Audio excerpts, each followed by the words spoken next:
Good evening, everyone. My name's Brett Littler. I'm with the Local Land Services. I'm a Drought Adoption Officer and will be the host for this evening, running through the questions and the like. Obviously, none of these things can happen without sort of a funding partner and the like, and the funds to run these programs. These lessons from the Land webinar series is brought to you by the Drought Adoption Officer program, which has received funding from the Australian Government Future Fund through the Southern New South Wales Innovation Hub and the Southern Queensland Northern New South Wales Innovation Hub. So we'll be running through this evening. We've got our panellists here and we'll talk to them shortly. But firstly, I'd just like to acknowledge that Local Land Service acknowledges that it stands on the country which always was and always will be Aboriginal land. We acknowledge the traditional custodians of the lands and waters, and we show our respects for elders past, present and emerging. We're committed to providing a place in which Aboriginal people are included socially, culturally and economically through thoughtful and collaborative approach to our work. Thank you. So just a bit of housekeeping. Obviously, it's best if you join via desktop computer for the best viewing experience. Also, just so that you know that this session is being recorded and will be available on our YouTube channel at the conclusion. And once we go through and make sure that I haven't sworn or done anything that I shouldn't have done during the presentation. Also, what I would like, and particularly it's one of these ones, if you have a question, please use the Q&A function. It is our sort of wish that at the end we'll run through and have questions, a chance to question both of our presenters this evening. The other thing that if I could ask is at the end, please fill out the post-event survey. It's one of those things that does help us with our work and you know, it sort of can show value and but also helps us to look at ways we do our job a little bit better. Obviously, this evening we've got a number of different producers online that we're going to have here. First off the bat will be Felicity Wills. I've known Felicity now for a little while and their family, but look, Felicity is a veterinarian and rumen technical advisor with Cooper's Animal Health, based near Orange in New South Wales. And she was raised on a family beef enterprise near Blaney and remains closely involved with the cattle industry. After graduating from Charles Sturt University, Felicity worked as a large animal vet in Ballarat, trained in livestock medicine and parasitology in Canada, and later joined Local Land Services in Broken Hill before moving to Cooper's.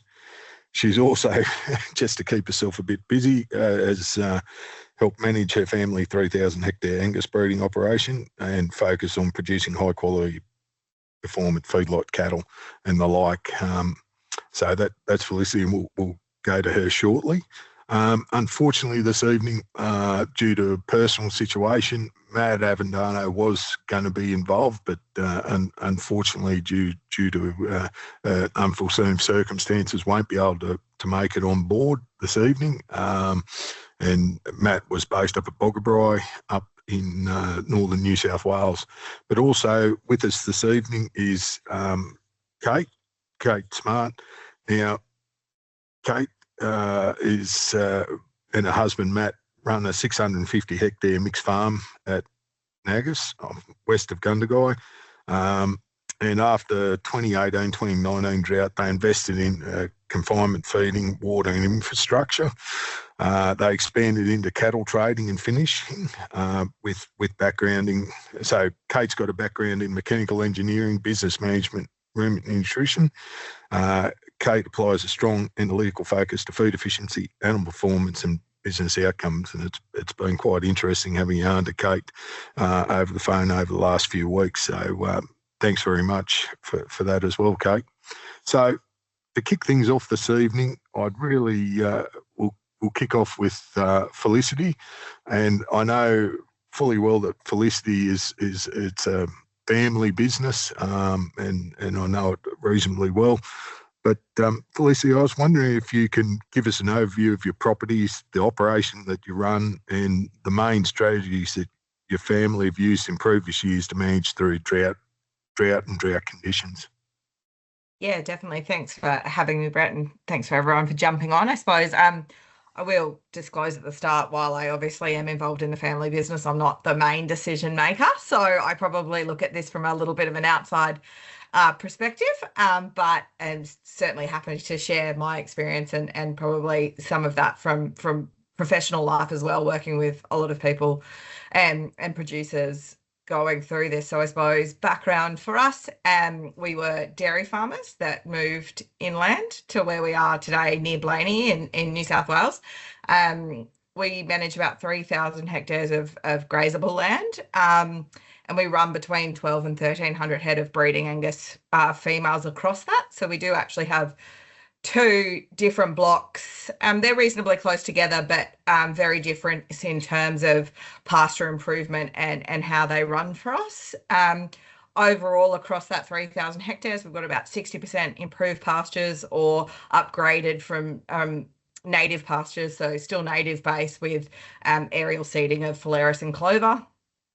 So there has been a real focus for us on pasture improvement and pasture quality in general, based on soil testing and regular use of agros and expert advice in that field.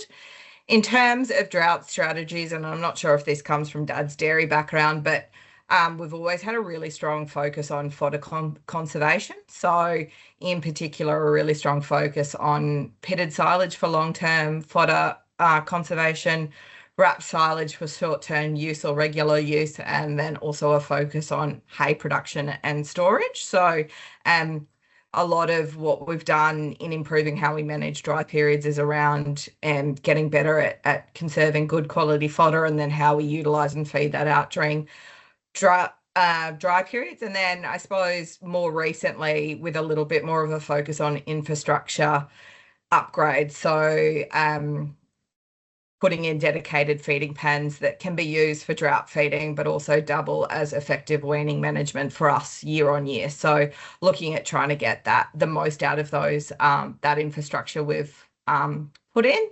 And then I think a big one for us that has probably improved and changed as we've learnt things. And I mean, we've really only been in the district for, 50 odd years, a little less than that actually. So learning how to manage this country in terms of managing stocking rate, maintaining feed reserves and ground cover during dry periods, and to probably improve our recovery out of those dry periods.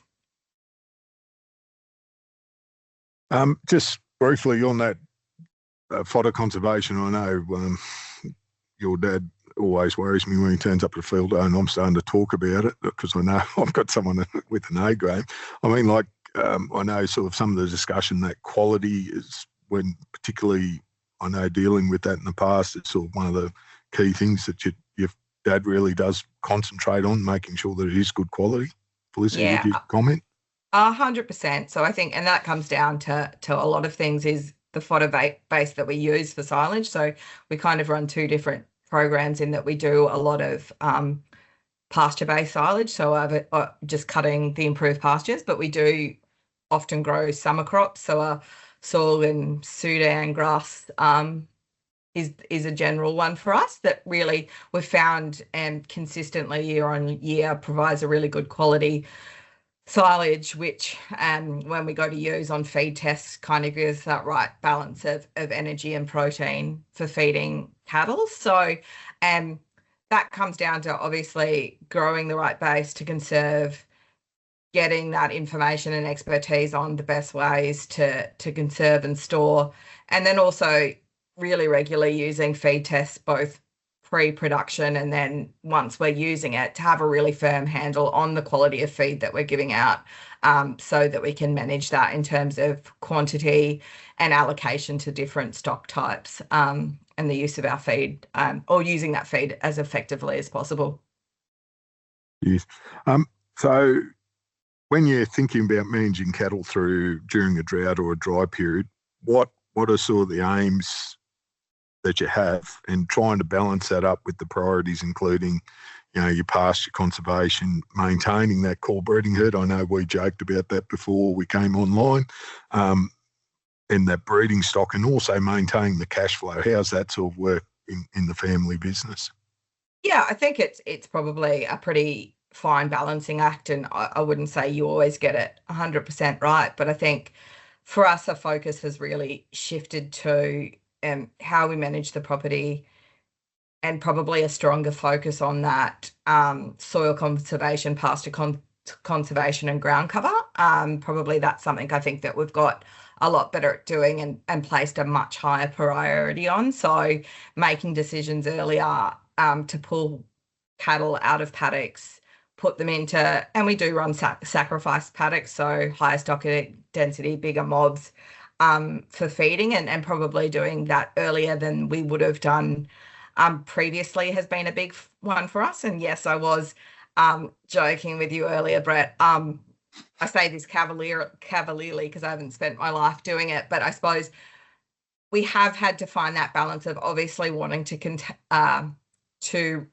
keep our core breeding stock, but not letting that blind you to the need to reduce load, to better effectively manage stock condition, and also pasture and soil coverage. So probably there has been a greater discussion as a family around, making those decisions earlier, probably trying to be a little less emotionally invested in seeing all of our cattle as core breeding herd, and making better selection around what goes and when that goes off farm during those dry periods is probably, and I say that often sitting on the outside as the annoying advising daughter, in that I'm not on farm day in, day out.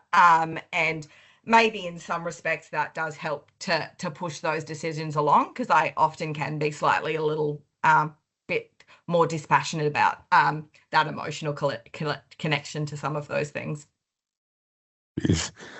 So when conditions start to deteriorate, what are sort of some of the real trigger points that you've got to decide to reduce stock, to bring them in and feed them? What are sort of those ones that what are those trigger points that you really look at from on the farm? Yeah, I suppose for our one, it's feed on offer coverage, and pasture availability is the big one. So having a really good handle on that. And I suppose running two different properties with only two full-time staff, that's probably a big challenge for us, just making sure that we're routinely really staying on top of where we're sitting in terms of pasture availability and ground cover. So that's probably quite a big focus for us, and something that we do actually have to put a focus on, just given the lack of labour, and making sure we're keeping eyes on things as much as possible. So that's probably the big driver. And then obviously looking at stock condition is the other one. So often making that call earlier before we start getting that drop in condition of cattle, because we obviously know it's easier to keep condition on than trying to rebuild condition if we let them slip too far, Brett. So really a focus on being on top of where we are in terms of pasture and ground cover, and trying to make those decisions early, so we're not playing catch up with our feeding in that respect is probably a big focus there. Do you use any decision support tools, or is it mainly your own experience that sort of help you act before you get into these situations?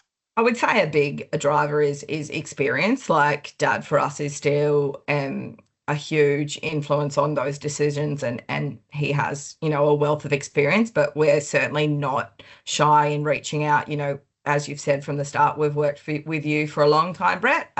We will certainly reach out and seek expert advice, because obviously having those outside eyes can be so important in kind of guiding some of those decisions. You're looking at your paddocks every day, and sometimes it can blind you to the actual situation that you're in. So making sure that you're reaching out, utilising what tools are available, and probably having those connections to advisors before you're in that crisis point. So building those relationships often in the good times can be really helpful, because you know who you can reach out to when things are starting to get tight and you're needing that advice. Yes, thank you. So obviously you've got your strategies of feeding. So is it really that drive to maintain that cow condition that triggers a lot of this from what you've just taken in to keep that fertility and keeping those animals in relative good enough condition that they're still breeding? 100%. And we probably are very lucky in our area that generally speaking we have very good rainfall and probably don't challenge ourselves too much, but do challenge ourselves in the fact that we do run a spring and autumn breeding. So we really have to place a focus on that cow condition real year round for different groups. So there's always that pressure on maintaining stock condition for breeding, and not only for joining and conception, but also making sure that we can safely carry those guys through to calving and then get them back up and recovered for next joining. So that cow condition for our breeding herd is a huge focus for us, particularly in those dry times where you really have to work on that in some respects. Yeah. What other management strategies do you sort of look at on top of that feeding of those cows? What other things do you sort of look at to manage that cow condition? Yeah, I mean, so obviously the big driver is vitamin F is feed. So that is the big driver for us, Brett. And I think probably something that was interesting for us and that we've very much done differently is in the past we've often run our cattle in very stable management groups, and even in dry times we can't kind of tend to, you think of them as their management groups and they're run together. And something that we've done a bit differently lately is actually run our cattle on body conditions. So we actively draft and sort through these periods, basically trying to create those highest risk and those lowest risk animals to help us maintain a much more even and consistent body condition without overutilizing or over allocating feed across the board. So that's probably something that even just recently has been a bit of a change in our feeding strategy for sure. And I know this personally, sort of one of the things that weaning is sort of one of your big Yes, so, sorry.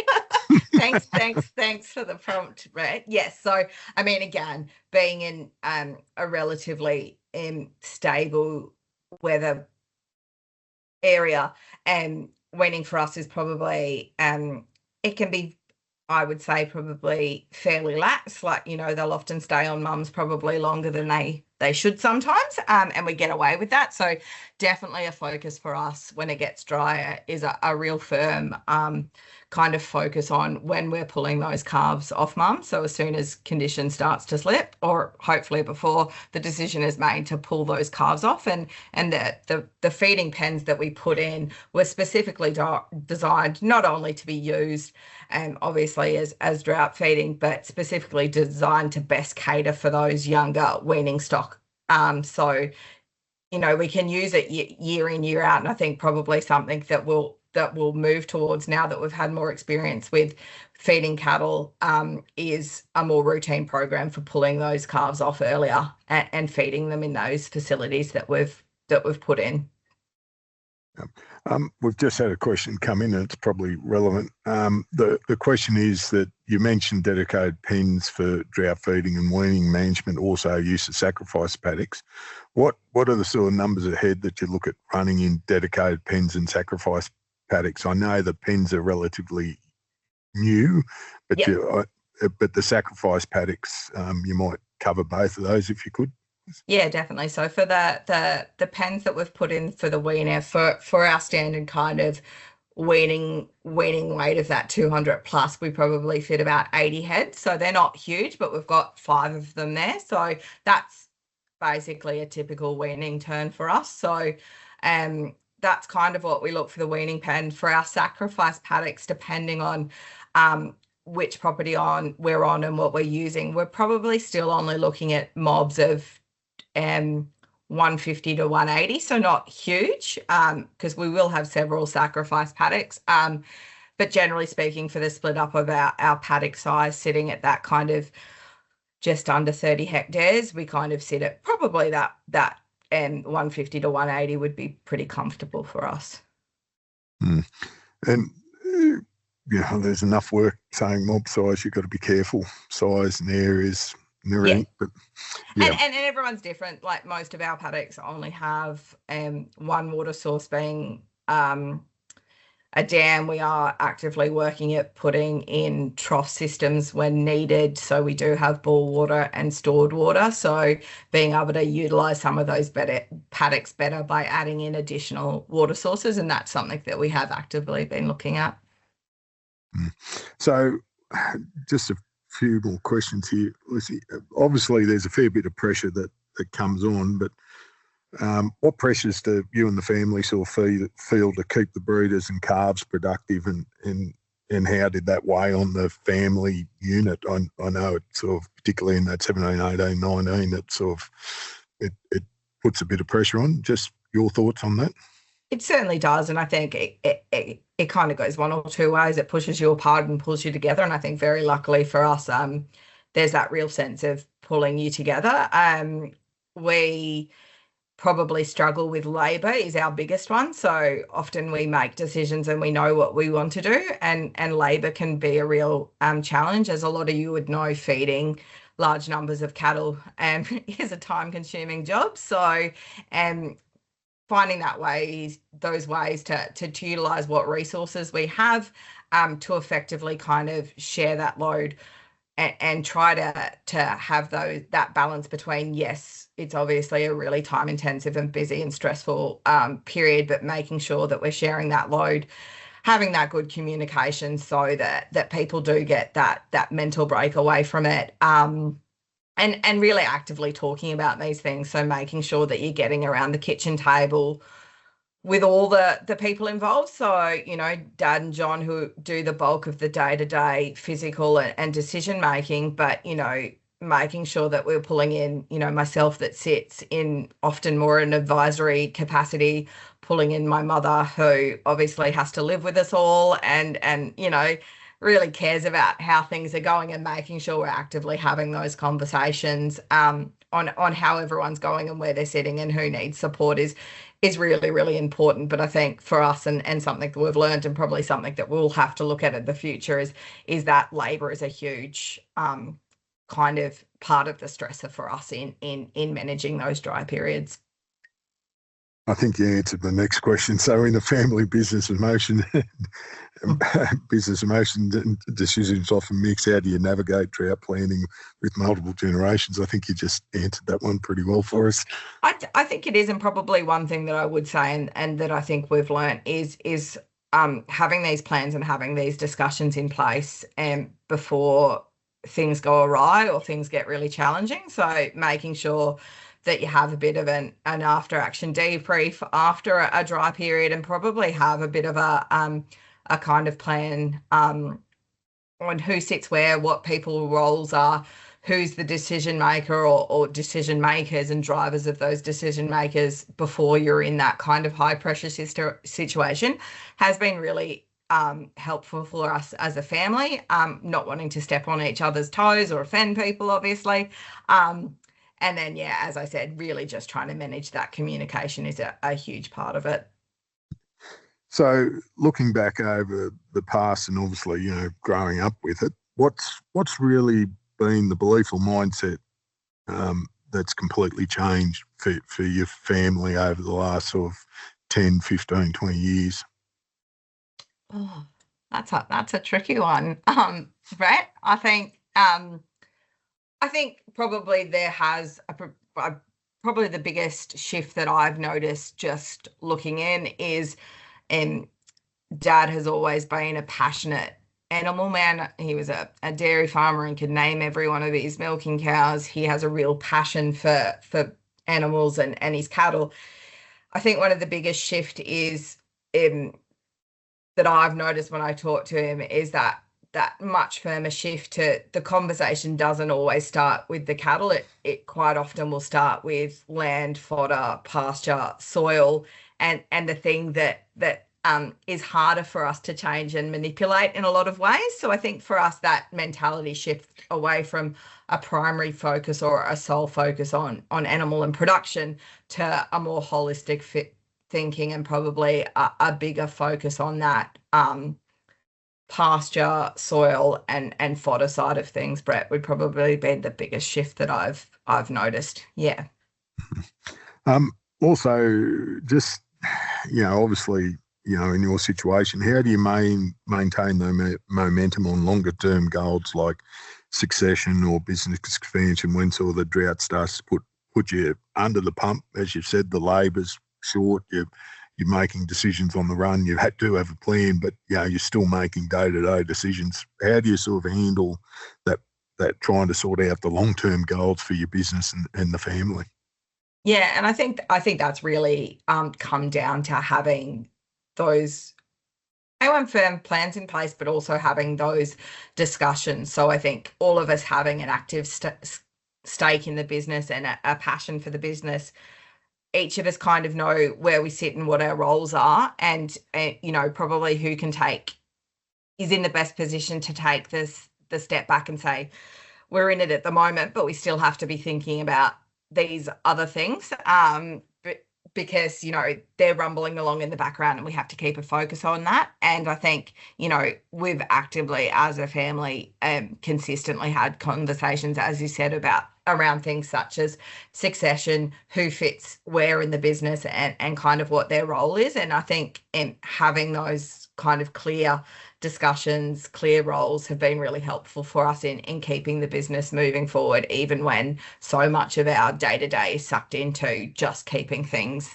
running, Brett. And I suppose, I don't know if Dad would probably say this, and I hope he would, that sometimes having that outside voice, and I sometimes think of myself as that outside voice, is really handy. And whether that comes from someone within your business or within your family, or whether that outside voice comes from a mentor, an advisor, and consultant, can be really useful in kind of pulling you out of that day-to-day mentality and putting some of that focus onto that long-term strategy and movement.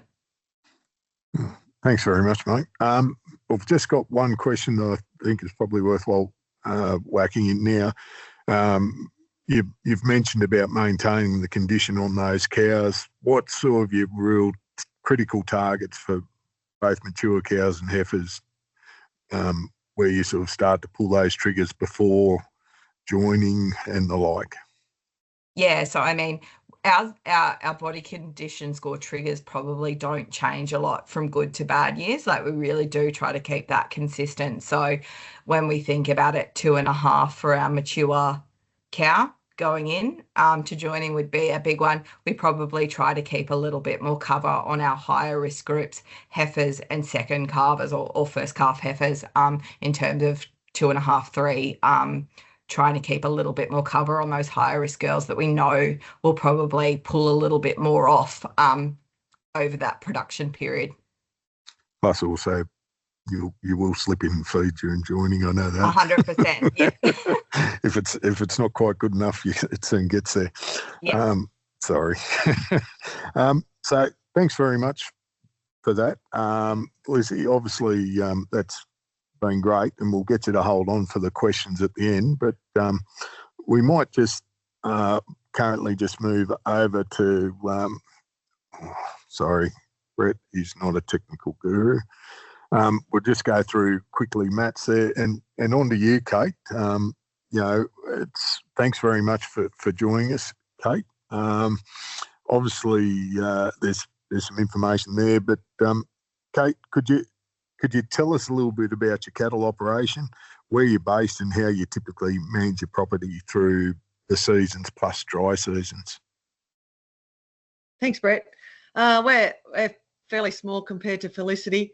We've only got 650 hectares, about 1,600 acres. We usually run about 300 breeder cows. During summer, last summer, we sold down 100 of those just to maintain ground cover. We learned a lot of tough lessons in the 2019 drought, 18-19 drought, which forced us to rediscover our infrastructure needs and learn a lot about cattle nutrition and management. So we sort of went two ways. We we ramped up our infrastructure in terms of feeding and in terms of feeding delivery and feed storage and feed processing. So we started off, we were just paddock feeding hay off the back of a ute, and the cows were, not doing great. So we sort of needed to learn about what kind of energy requirements the animals had, and we sort of learnt that hay wasn't just enough. So we started feeding pellets, and we ended up, we needed some water, so we put some bores down and put some troughs into various low-lying paddocks. We built some silos. We built a feed commodity storage shed, which you can see there in the photos. That's got 6 concrete bunkers in it, and we can tip bulk feed straight into that. There's a roller mill that we've hooked up that feeds directly from the silos and then dumps rolled either grain, barley or wheat into the commodity shed, and then I can just use a telehandler to load the mixer. Making our own mix was far more economical than buying pellets and feeding those. And then we can use a different variety of hays. We've got things like lucerne hay or pasture hay or cereal hay or silage. And with the help of our nutritionist, we've got a few different rations that we feed to cattle, and depends on the class of the cattle that what we're trying to do, whether we're just trying to maintain an older cow or we're trying to add weight to younger stock. Yep. No worries. I'm a bit envious of that commodity shed, I'll tell you, just looking at it. Yeah, it's very good. We can use it for like all sorts of things, storing urea or super or whatever, and then we can just load it straight into the spreader. It's very easy. And with a mixer like you've got, obviously you can make use of different, and particularly depending on your nutritionalist, some different feeds that you couldn't normally feed out, you can put into a feed mixer pretty easy. Do you find that? Yeah, very much so. And the mixer's got really good scales on it, and I've got an app on my phone that talks to those scales, and I have that beside me in the telehandler, and I've got different rations, again, that my nutritionist has made up for me. And the app's brilliant. It just talks to me and goes through all the different, it's a TopCon, it's called Tap Feed. It's a TopCon branded product, and it talks to the mixer. And then as I'm going down, I can use this in the feedlot, or we call it the feedlot, the drought lot, or I can do it in different paddocks. Sometimes I'm still feeding rather than in the drought lot. Sometimes I'm just giving a bit of a top-up feed still in a few paddocks with the mixer. And I've got those paddocks named, and then the mixer sort of, it knows where it is, and it delivers, it tells me how much feed I need to deliver to each class of animal. I like it when someone says they've got a feed mix. It makes my job at nutritional advice very easy. It's the best thing that we bought. We bought an old one in 2019, and we're on our third one now, and I couldn't do without it. It's brilliant. So when you think about managing your cattle during the drought, how do you aim to balance your priorities, including protecting your pasture, that pasture conservation, maintaining your core breeding stock, and also that cash flow that you've got to get to keep things running? A couple of different things. Like we look at numbers. We're very data driven, and I really do my feed calculation sums rather than think that I'm going to feed them through for several months. It really costs a lot of money to buy feed for cows. So we try to act early, and often we'll sell a class of cattle which will then pay for feed for the core breeders. So we might sell the weaners early, or we might sell in summer we sold everything over 5 years old, and that sort of then pays for the feed for the rest of the mob, really. So you mentioned it. What sort of some of the tools that you sort of look and use, Kate? What are sort of some of the tools you've mentioned about the app you've got with your feeder and that? What are some of the other tools to help you with these decisions and the like? The little the DPI drought feed app on the phone is one of the best tools ever, because you can really quickly anywhere just do some sums on some different feeds, and you can make up a quick ration, whether you're using just one product, or I think you can make up to 3 products in a mix, and you can just quickly see, is the cow getting enough nutrition, enough energy out of that mix. So that's something that we started with. I've gone to Excel now and created a big one, and also I use my nutritionist. Even though I do it myself, I don't really make any decisions without checking with my nutritionist. We also have an agronomist who we speak to really regularly. We do soil tests on everything, on all our pastures, just to maintain the soil quality. But yeah, we're on top of, I suppose, making sure that we're getting rid of weeds, and we're putting enough fertilizer on the soil. We actually we fertilize all our native, not native, our improved pastures with manure that we get out of our drought lot. So we've got a manure spreader, and the drought lot, it generates a lot of manure, like hundreds of tons a year, and then we spread that out a couple of times a year. No worries. And obviously feed tests are probably, I know Felicity mentioned about feed tests. You use feed tests as well? Yeah, definitely. Yep. I collect a lot of data. I collect a lot of data on the weight gain of the animals, the nutritional value of the feed, the cost of the feed, costs of different types of feed, and I'm analysing that all the time, and I might be changing, a protein source, whether it be canola meal versus cottonseed. That's a simple one. Yeah. Wheat versus barley for energy. Yeah, no, makes big difference. So based on your experience feeding cattle through droughts and dry periods, what's worked, what hasn't, what regarding feed types, feed setups, the logistics, etc. What sort of some of the learning you reckon, some of the big the things that you've moved on? Obviously, you've gone into this feeding setup now.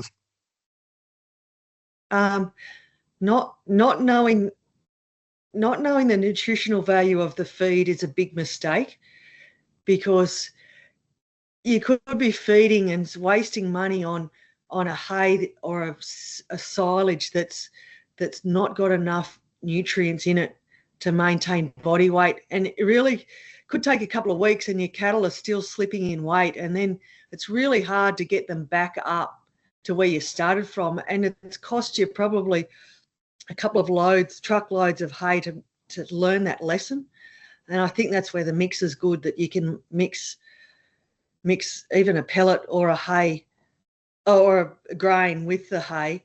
That was a tough lesson. Also, not analysing things back to a dry matter basis.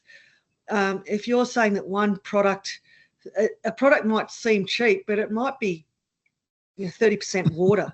You've really got to do your sums and bring everything back to a dry matter calculation. So you're comparing apples with apples with looking at feed.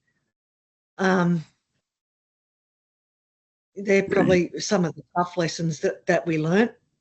You're getting a huge, yes, that dry matter basis. I know sort of one of the banes I've had in my career is all of a sudden someone goes, I've got this feed, it's terrific, it's great. And waste products are a classic where at times, you can have sort of 80, 90% water in some of these waste products. And yeah, all and of a then sudden, feed works out pretty dear then. it does indeed. You've made my night. Water Understanding security. acidosis and BRD is a big thing too. The cattle get pretty stressed. We're pretty strict about trying to manage our acidosis by not giving them too much of a grain. We're gradually building them up to that high grain diet if we're sort of on a fattening ration. And then BRD as well, we use the MH and the Rhino Guard. The Cooper's MH, what it's called. Felicity would know that. What's the other hat on, Felicity? Phyllis MH, single shot RTU. That one. and the Rhino Guard as well. It's handy having the vet on board occasionally. Look, what are the changes you've made with your grazing as part of your drought preparedness? Obviously, you're putting on that fertiliser and the like. What sort of some of the changes you've made in your grazing? We've really we've made a few smaller paddocks so that if we did have to sacrifice any paddocks, like we're very lucky now. We've built this lovely drought lot, so it's 210 metres long by 70 metres deep. It can house a lot of animals, but if we do sometimes just want to feed some in the paddocks, we're pretty strict and we don't let those paddocks go down to dirt. We move them around pretty quick. We've got troughs in most of the smaller paddocks now. This is and I mean, I know Felicity's, but also looking at yours with some of the photos and the setup, that access, the importance of being able to get access even when we do get that rain. Do you find that foremost in some of your planning? Yeah, so there's a slight slope on where we put our drought lot so that we've got runoff. It does get really muddy if you've got stock in there in winter, and they don't like that very much. We try to clean it out. We're cleaning it out every couple of months. We've got a little excavator that we clean it out, and then we stockpile the manure, and then we let it sort of sit for a couple of months, and then we spread it on those flats that you can see in the picture behind that drought lot there. I really like the safety of having laneways and things like that. I don't have to, when you are feeding in sacrifice paddocks, fighting the cattle at the gate, it can get pretty dangerous if you don't want them to box up with another mob because you're racing back to the tractor, and the minute you forget to pull the handbrake on, it's pretty dangerous.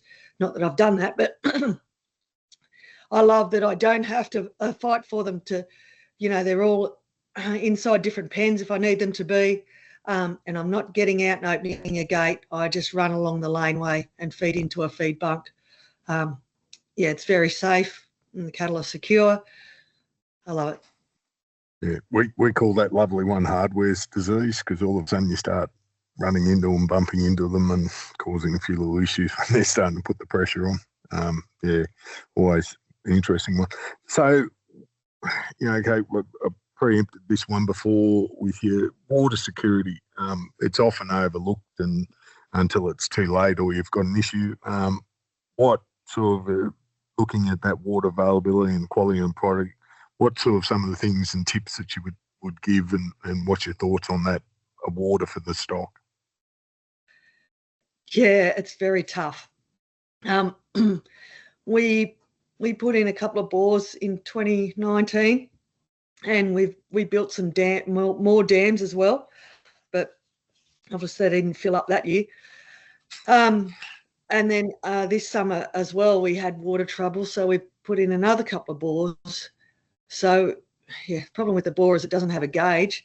You just, during this summer, we had to sell down a few cattle because we were running out of water. We were carting water. Carting water is not very much fun. So yeah, we've just, hopefully with these 2 extra bores, they've so far tests are showing that they've got a good amount of water.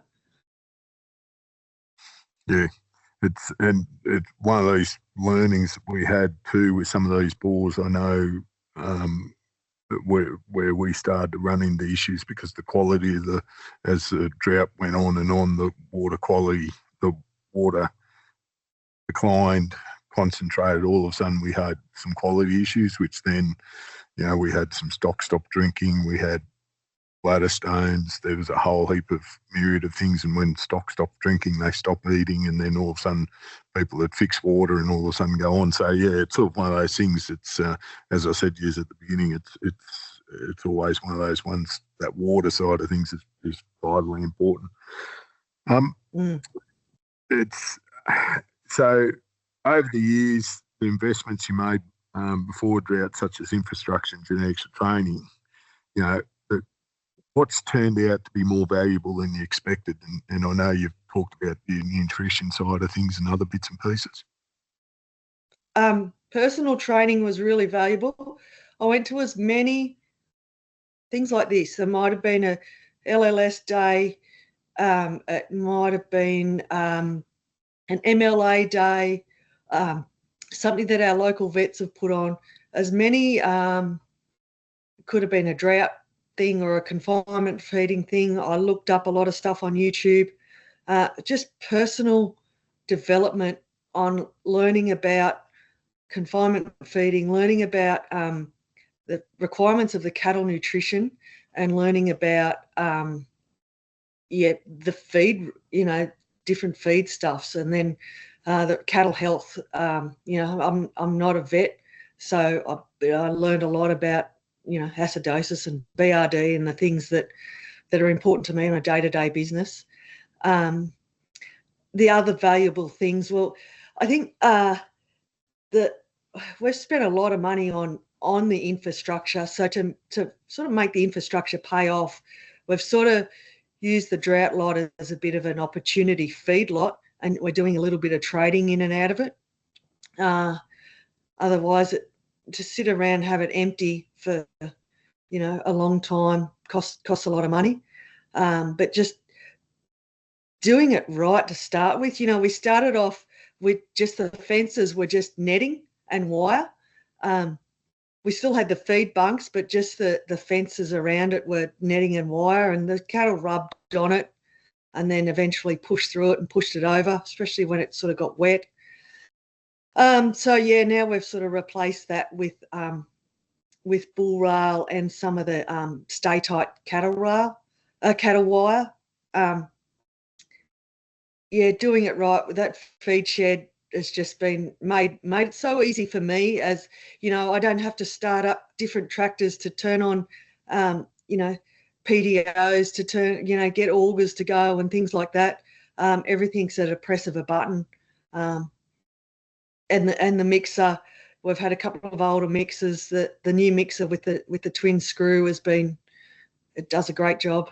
And the app, the feed app I have, is probably the most simple thing, but it makes everything so accurate. I'm not dealing with the calculator and going, oh gosh, I've got to put in, 600 kilos of a product, and I've already got, 1,000 kilos in the mixer. Well, that's a pretty easy maths sum to do. But when you get all, different sorts of numbers, and you're doing maths in your head as you're tipping out the telehandler and you're trying to listen to the radio and stuff, the app starts beeping at me when I've got enough product of that variety in the mixer, and I just take whatever it's still in the bucket back to the shed and then go and get the next thing. No worries. So a couple of quick personal questions. Obviously drought brings a lot of pressure, emotional, financial, physically. What have you learnt about maintaining focus while running the business through these tough seasons and the family and that? Because, I know we talked the other day about, you were talking about the boys away at school and kids away and all the rest of it, and trying to run that, run the farm, run the drought, plus run the family sort of side of things.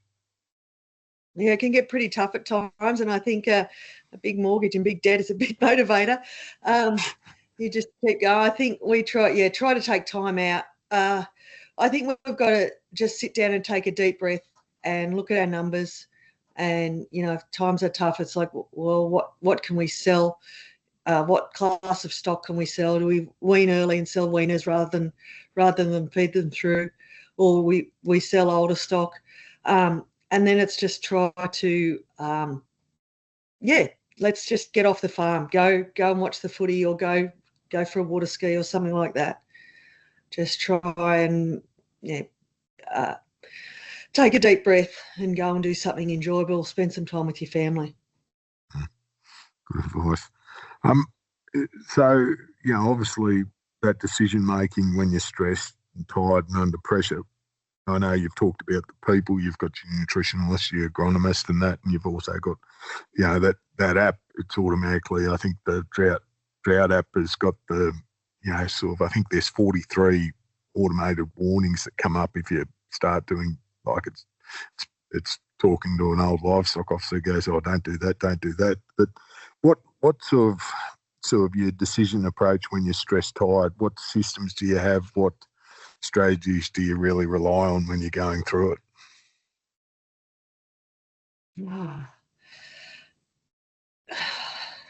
You just got to keep going. The cattle have got to be fed, so you just keep going, I suppose. I just try to keep positive. I do a lot of I try to do a lot of listen to podcasts, mindset podcasts and things like that. You just you try to keep positive and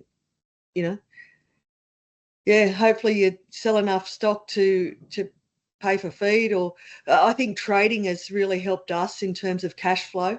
We've got a constant turnover of animals coming in and out now. We've sort of reduced our breeding herd a little bit and replaced those numbers with trading stock. So I think that has been a good decision in our business.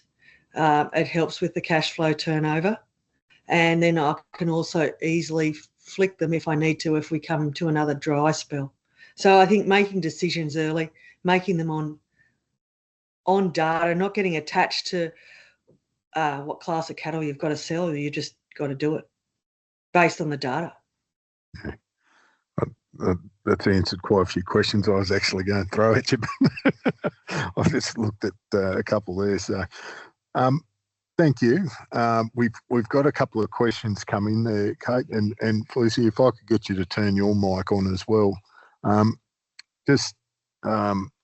Sorry, once again, technical, Brett.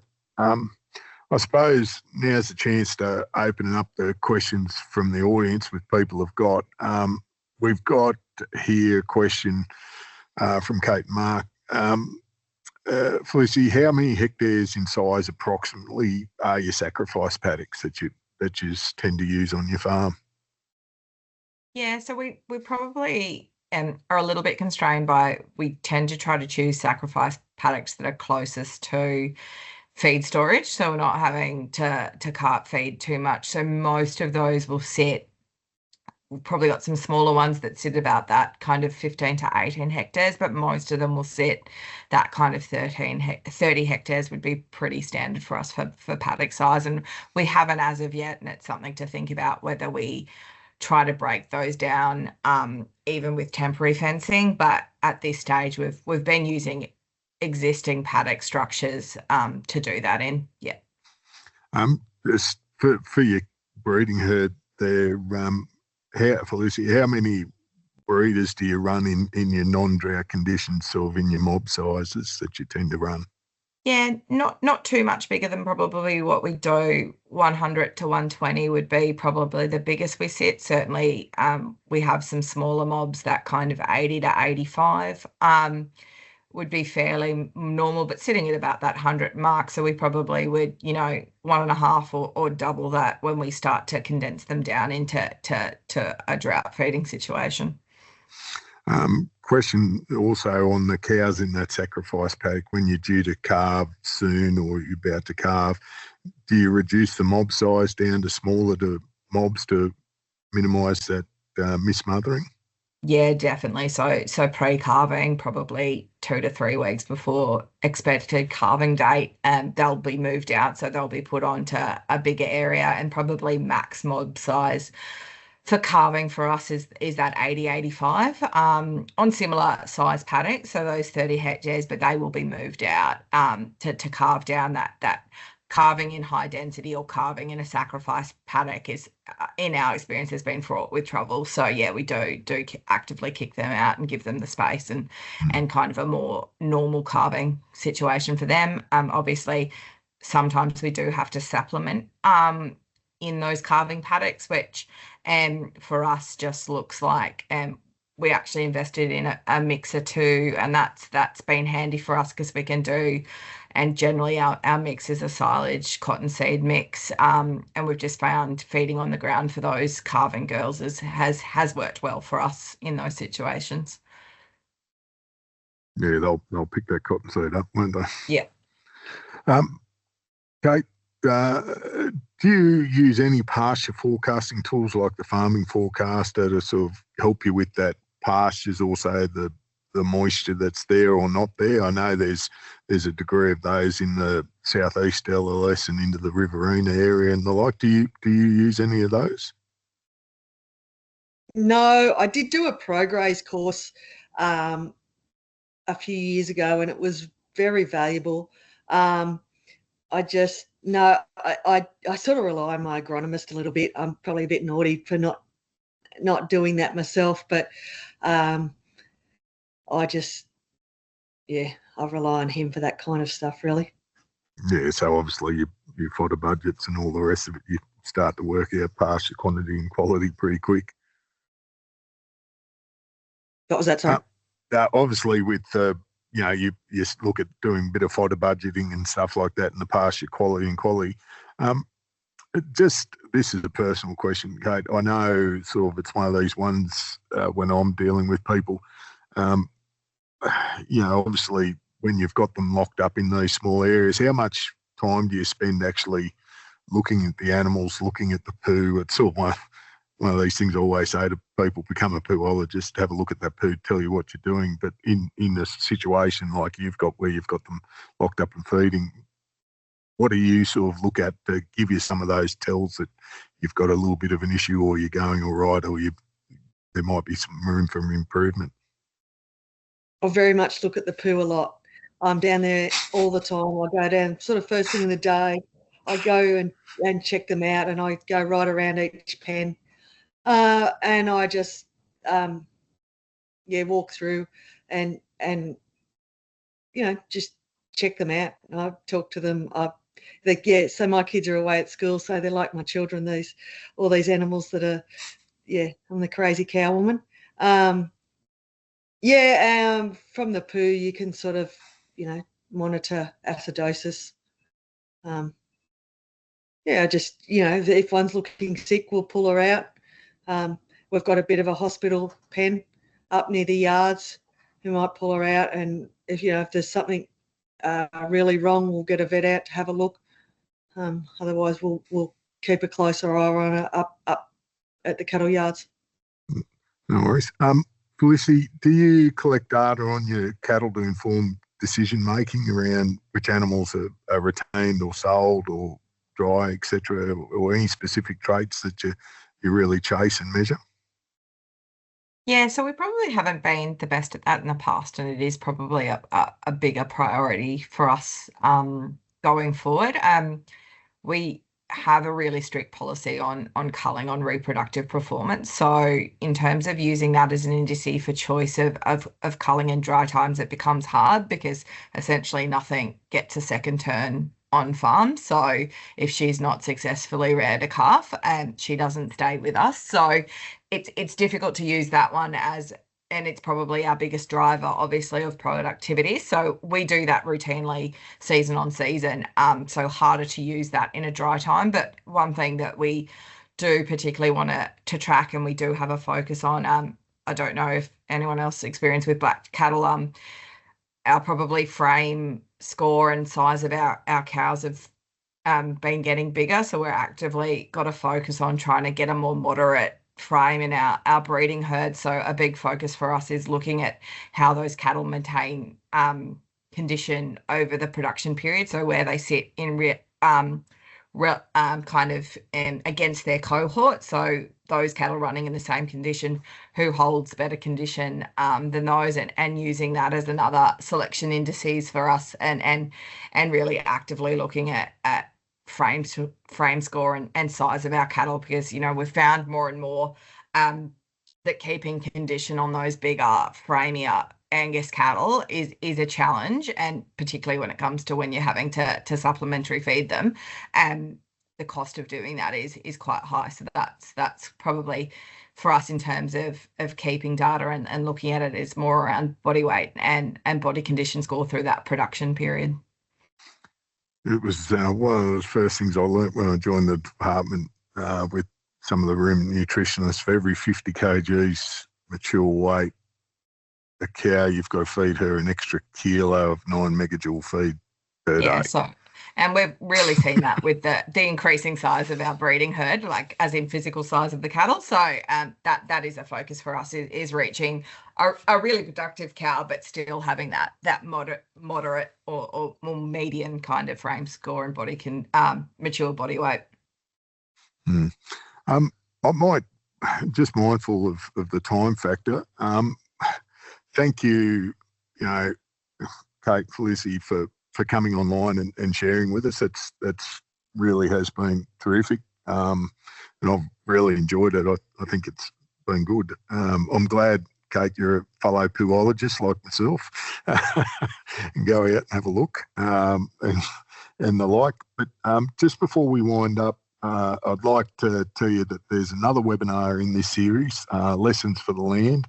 It's a cropping session on the 4th of November next week. So that's on at 7. And if you're interested in that, you can actually put your phone up to that QR code, and that will take you there. The final one that we would really need from you is the feedback, and it really is important that you help us deliver the content that you like and see in the future. So if we could please get you to scan that QR code, or I think Ella was going to whack that, and just like that, she's whacked the event in next week and in the chat, and we will send this out once we get the YouTube recording done and the like as well. So really would like to thank you both, Felicity, Kate, for opening up, putting up with me asking the questions, and the effort you've put in. It's much appreciated, particularly at a very, very busy time. And I know Kate's been flat out doing, the job of inducting, what'd you say, 200 and something animals yesterday. Yeah, yesterday and this morning they didn't arrive till late, so some of them had a little camp in the yards over the night. Thank you. And Felicity, who's currently not out at a conference dinner, but sitting in a motel room to do this for us tonight. I really do appreciate the time and have found it quite valuable. So thank you very, very much to the pair of us, and thanks very much to everyone for hanging in there. We've pretty much everyone's hung in there tonight. Thank you very, very much, and we'll send that information out and the recording of today. Thanks very much, everyone, and we'll catch up with you.